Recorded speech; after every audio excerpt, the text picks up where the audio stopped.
I read 9 books in April. I read many 5-star reads this month, so you guys know I have to share them with you guys. So let's get into it. Okay, first book I read was Small Boat by Vincent Delacroix, and I actually reread this because it was that good. I actually read this book a couple months ago, and I feel like it honestly changed my brain chemistry, so I wanted to reread it again and be able to like really dissect all the parts of it because it is honestly such an important story and very relevant to what's happening today. This book follows a real tragic event that happened in February 2021. A small boat carrying migrants that was going from France to the UK started sinking in the English Canal, and the people on the boat started frantically calling for help because they were dying. And the French authorities told the people that they were in English waters, so they had to call the English to get help. By the time rescue vessels arrived, 27 people died. It follows the fictional account of the French operator who was the one telling the people on board that they couldn't help them. This book really deep dives and examines the biggest threat to humanity, which is to what extent are we all complicit. I honestly felt so many difficult emotions while reading this. It was so thought-provoking. I definitely think it is a must-read for everybody. Okay, next book I read was The Housekeeper and the Professor by Yoko Ogawa. This is a new favorite for sure. My great friend Susan, who is an incredible author,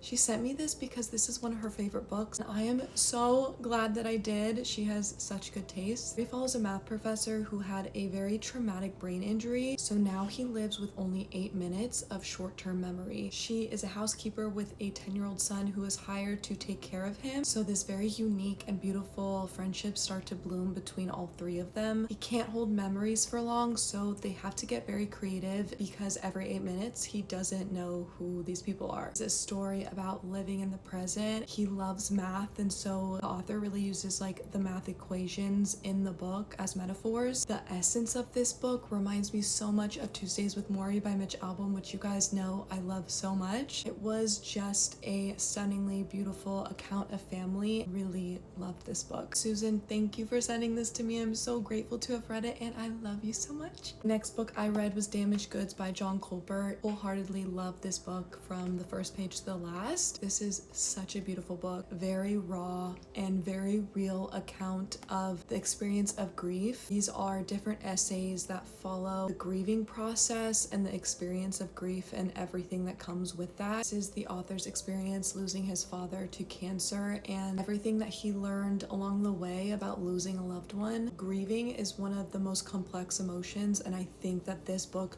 did such a great job showing that. It served as such a reminder that there is no right way or textbook way to grieve. I felt like it was such an honest account about something so personal and heavy, yet he made you laugh along the way. Felt very relatable and so therapeutic. I think it was just such a beautiful portrayal of all of the different emotions that you feel when you're grieving. It's such a heartfelt read, and I couldn't recommend it more. The next book I read was How Can Art Make You Happy by Bridget Watson Payne. This is such an important read because it's also about a topic that I find I'm really passionate about, which is art. I love art, and I truly admire and respect all different types of art forms. I think it is so important to consume, and that's why I loved this book, because it really talks about art appreciation for everybody. This book talks about how you can easily add art into your daily life, how you can appreciate art, how you can start creating it. It is really a guide about bringing more art happiness into your life. For those who already love art, it's for those who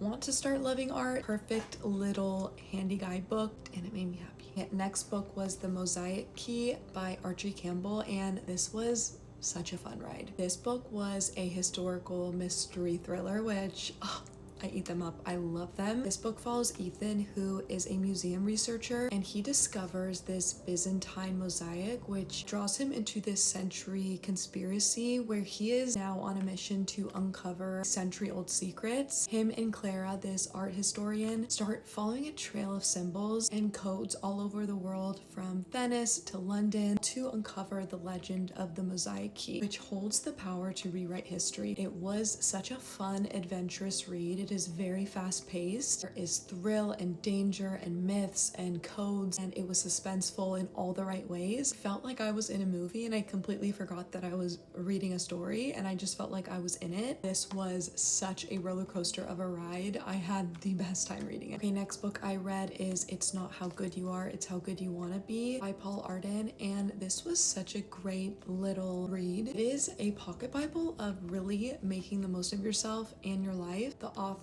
offers really insightful advice for many different subjects and for those who are in very competitive businesses. I really love the whole messaging behind this book because it really pushes you to get out of your timid behaviors and really just like shoot for the stars in your life and your goals. That's how I live my life, so I feel like I felt very seen. It's really a book that is valuable for everyone, yes, but those who have really big dreams and want to succeed in their life was very valuable information. Okay, next I read So Late in the Day by Claire Keegan. I had been wanting to get into her books. This book really portrays how the lack of generosity can ruin the relationship between men and women. It follows this guy named Cathal who is very hung up still on this woman named Sabine who he could have spent the rest of his life with if he acted differently. It's a very short story, but it was very impactful, and I love books like that. I really enjoyed reading this one. Next book was Sex and the City by Lisa Hilton. This was a very unique take and story, and it was so refreshing. This book revisits Christine de Pisson's The City of Ladies, which is her book that she wrote in 1405. In this book, Lisa examines how very powerful women were excluded, challenging the historical misogyny. It was such an interesting read and so witty. Great conversation about gender and how that really influenced how people perceived